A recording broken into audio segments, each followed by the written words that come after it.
Hello and welcome to Business Beyond Startup. I'm your host, Jeff Ford, and today's guest is an experienced entrepreneurship educator, truly helping to mold and shape the next generation of entrepreneurs through her LaunchX program. Please welcome Laurie Stach. Welcome to the show. Thanks so much for having me, Jeff. Oh, we are grateful that you're here. I've been really excited to talk to you. We've spoken before, and I love the program that you have, and I can't wait to introduce it to this audience. So please tell us a little bit kind of like this bird's eye view. What is LaunchX? So LaunchX is an entrepreneurship program for high school students. And every summer we bring students from around the US and world to LaunchX to start real companies. So in the first 7 years of that was bringing them together from all around the US and world to university campuses to start companies. And in the last couple of years, that is bringing them together to our online program. Having the logistics, operations, everything to being able to have the systems to have them start those programs online. And going through that entire entrepreneurial process, everything from opportunity identification, market research, prototyping, logistics, strategy, go-to-market, financials, pitching, that entire process, but then also all the other support systems, the mentorship, guidance, coming together with their team, everything else to be able to actually launch these real startups during the time frame of the program. So it's been really amazing to see everything that they've been able to do. And then in this coming year, we're doing both the in-person as well as online programs for these students. Yeah. I love that. And I think the really cool thing is, there's lots of debates going on these days about the importance of college or trades or, whether or not those are the things you need to need. And you're preparing high schoolers to literally come right out of high school, ready to start business, ready to run their own businesses. I think that's kind of fascinating. Tell us a little bit about your own background. Like, how did you first kind of get started in business yourself? Yeah, gosh. I mean, I know when I was in high school, I had so much creativity, passion, drive, wanted to take on the world. And, adults would always say, oh, you'll do great things, someday, when you have a degree experience someday. And it's something that, I didn't even really know what an entrepreneur was at that point, and had been kind of tinkering around with different things. Buckled down, got my degrees, got out to, the real world, if you will. I remember being asked to take initiative on projects, creatively problem solve, make decisions without that perfect information of homework. And it was very different. And so what I love about entrepreneurship education is that, it prepares students with that real skills and mindset for their futures, but then also believes that they're capable of great things now. And so when students go through this program, I love that whether they end up becoming entrepreneurs or, some of them go through this process and decide that, they build all these skills of the adaptability, resourcefulness, problem solving, and, they want to be entrepreneurs. They want to, apply those skills in, more the company setting. And we consider both of those to be great successes, but it's also been amazing to see how many of them do actually start real companies, both their LaunchX companies, but then also go on to start additional companies beyond that. I think it's really cool. I mean, when I was young, when I was a kid, I don't even know if this is still in existence. It was junior achievement we went through. Is that still around? I don't even know. And it was similar. Like we kind of like went more through the theory of how these things happen, but literally you guys are starting a business. These kids are actually like making profits and turning a profit. What kind of projects have you witnessed kids come up with in this program? Yeah. So, I mean, just a cool example that I'll even give from a number of years ago was, because I love this story and then I love what the founders have done since. So it was a number of years ago, these founders created a company, an app actually, that would allow you to be able to find menu-specific items at restaurants that would cater to dietary needs. So whether you were gluten-free, vegan, et cetera.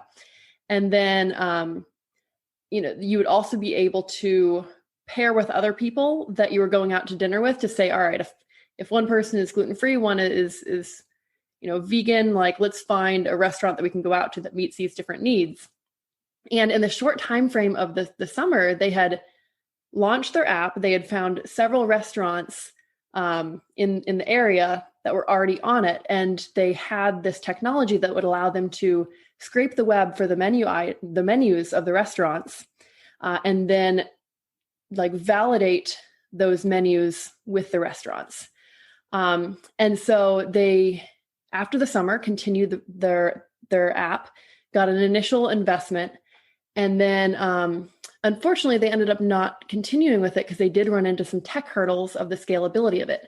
Because as you've probably seen, every restaurant has a different way of having their menu online. But what I loved about it is that, they had already thought through some things like, okay, like we could be bought out by, say, Yelp or something down the line. They had like a lot of their strategy, and they were really hustlers. But I love that they went through so many of those challenges, and then through hitting that tech challenge of the scalability, and they learned so much that then those founders have gone on to do amazing things.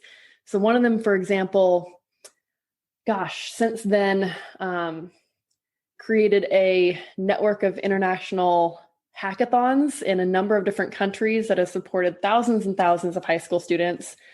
Plus then started a couple of companies since then, and is the senior associate of a venture capital fund.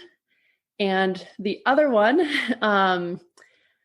in addition to a company that he started, is also the COO of a peer-to-peer high school tutoring company that recently has hit their, I can't remember how many millionth minute of tutoring for high school students. Wow. So I love that they, even with this company that ended up ultimately failing from their LaunchX experience, have leveraged that knowledge to go on and do so many amazing things. And there's so many stories of things like that, not just with their entrepreneurial startups, but then I was also just encouraged to see how supportive this network was of the community in general during the pandemic of the last couple of years. With how much outreach they did to support one another. So to me, entrepreneurship is so much more about just startups. It's with how entrepreneurs see challenges as this, opportunity to say, how can I be a leader for others? How can I see any challenges as a way to like step up for those around me? So I think that's what's been amazing about like seeing these students year over year continue to, just problem solve, innovate, and support their entrepreneurial community, support one another, and problem solve. I think that's just amazing. I mean, I couldn't even balance my own checkbook when I graduated from high school, and these kids are ready to be little CEOs. Basically, it's mind blowing, and I love the fact that I mean, technically it was a failure, but really it wasn't, because they learn so much, and I think that's true of a lot of entrepreneurs that we learn more sometimes from the times we've failed than when we've succeeded. And I find it awesome that you're giving them the opportunity to do either succeed or fail, but either way, they're able to kind of try it out and get this kind of inspiration to go on into the future. It's fascinating. Tell me a little bit about how you started it then. So, what was the first, iteration of LaunchX? How did it all get started? Oh gosh, yeah. And I mean, I certainly have some of the initial kind of ups and downs that I think a lot of founding stories have. So yeah, I mean, the first year, I think a lot of founders retell their story in that, like, have the light bulb moment, and then, clouds part and things, magically come together. And I mean, I had a discussion over brunch one day with a friend that, like, oh, this could be something cool, and like map things out, and, like kind of like snowballed, and set some different metrics up of what we'd want to hit on, early applications and things like that.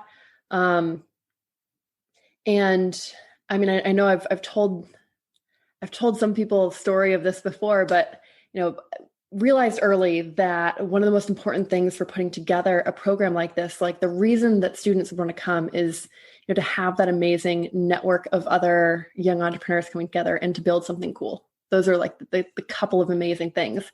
And so to have that amazing network, we'd have to have at least a certain threshold of applications to then be able to choose a really amazing initial cohort.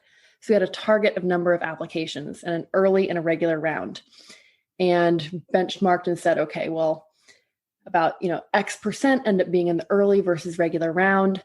So that meant that needed to have, I think it was around 90 applications for the early round, and we ended up having five applications for that early round, and had been hustling so much. So it was just such a blow.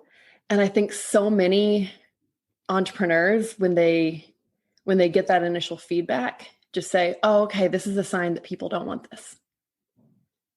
And I think a lot of people don't realize how close they are to potentially making things work, or instead just keep trial and error things.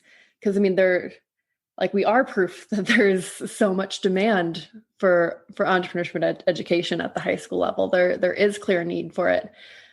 So that instead to us was, okay, well, like what avenues are we not exploring? What, spaghetti do we need to throw at the wall to find the ways to reach these students? And we ultimately did reach our application goal by the regular round, but it took a lot of effort to figure out what those avenues were. And I think that's a mistake a lot of early entrepreneurs make is, we had already been hustling, but a lot of people underestimate the amount of effort that marketing and sales and hustle is going to take.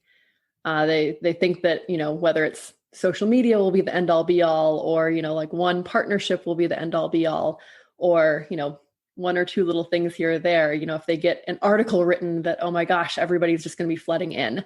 But there's no one thing that's going to be a home run. It's finding 100 different things and then seeing which of those is going to work, and really tracking numbers. My team hears me say at least once a week, if not more, data drives decisions.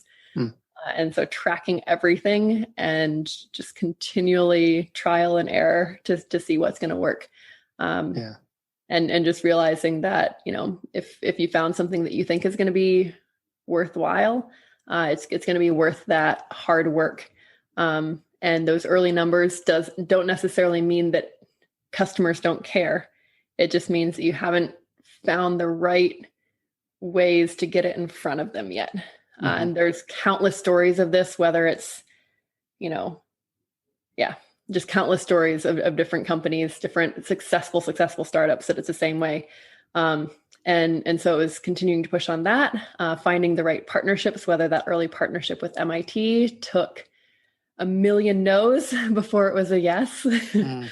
I think I also have, some of the other early challenge stories of, whether it was those strategy pivots, an initial founder breakup story, among other things that, were challenges in those first year, that, ultimately led though to having that initial program. And I like what made it all worthwhile. And I think what I had to remind myself when there were those late nights of trying to get a few more mentors, trying to perfect that curriculum a little bit more, was just occasionally reminding myself back to that mantra of,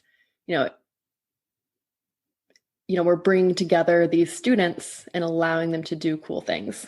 And I think any founder needs to have that, what is at its core, the important thing we're doing. And so, sometimes when I was like, all right, like getting a few hours sleep tonight is important. And, bringing these students together is going to be enough. So getting, one more mentor isn't that important. Me getting sleep and being able to support them to come together is more important than this tiny incremental thing here or there. And we need to remind ourselves as founders sometimes of that. Like Yeah. what's the most important thing on down, especially in that first year. And that becomes a bit easier in later years. But especially in that first year, reminding yourself what's the core of what matters. Yeah. And I mean, you think that's kind of the key. I mean, your whole business model centers around encouraging young people to keep going. I mean, here you've the case that you described that, I mean, they, again, quote unquote, failed at what they originally were trying to do, but yet went on to do amazing things. So you're obviously teaching them, how to pivot when that happens. Is that the key, basically, what you're describing there for any business startup, basically, to just kind of remember why they're doing this in the first place? Yeah. And that is an important thing to keep in mind, is like, when should you be continuing to push through, and when should you pack it in, right? And I think there are a lot of us who are extremely successful that have a hard time saying when to quit, because we can see quitting as failure. And so we can, blindly continue on something instead of saying that, okay, no, it's time to end, or the other way around, right? So like, I think that can be a difficult decision point for a lot of people, is figuring out when is the right time to say, all right, opportunity cost of time, it's not worth it anymore. And I know that like a lot of times in the startup world, people do talk about the like, okay, like it's not failure, it's learning, fail fast, fail early. But what is the difference between kind of like wrapping things up versus pivoting in that regard? And I remember when I worked for the head of entrepreneurship at MIT, one of the most proud times that he had of me is when I was going to be running an entrepreneurship conference, and not quite enough people signed up. So I decided, you know what, we're gonna cancel this. I'm gonna put my tail between my legs, tell people we're not gonna run this. And he's like, Laurie, I'm more proud of you for this than any of the things that you've run with, this huge program and all this other stuff. And I was like, wow, that's really interesting that you're more proud of me for this. He's like, Laurie, strategy is as much about what you don't do. Wow. And that really, really stuck with me. Yeah. Because like so often as entrepreneurs, we try to take on everything.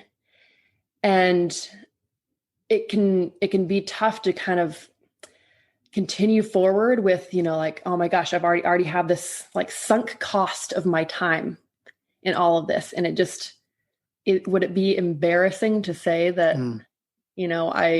I wasted all this time? But then again, isn't it a waste of time to continue blindly forward with it versus just saying, you know what, like, it didn't work, figure out the right messaging around it and move forward. Because your time is your most valuable resource, especially as an entrepreneur. If you put a dollar value on your time and say, you know what, what's in the past is in the past. But if I look at and say, I can devote my time to only so many things, and the highest dollar value is going to come from devoting myself and focusing here, focusing there, then that's the way you always need to think about things as an entrepreneur. And if you split it too much, then it's just it becomes exhausting. Yeah, that's powerful stuff. That really stuck with me, that he was more proud of me for closing up on a conference than for any of the other things I'd done. And I mean, whether it's, you occasionally hear those same quotes from like Steve Jobs, like strategy is as much about what you don't do, and his like hyper focus in on a few products. I think that's what all of us as startup entrepreneurs need to figure out how to do, is how to have that like crisp focus and not get distracted by the, potential customers who want us to try to do a million things. Yeah, that's great stuff. Wow. Yeah, that's really powerful. So tell us a little bit about how folks can get involved. So let's say, I guess in two ways. I mean, are you looking for folks, business people who would be willing to help or mentor? And then also, maybe they have kids who they would like to get in the program. Tell us both. How would they get involved?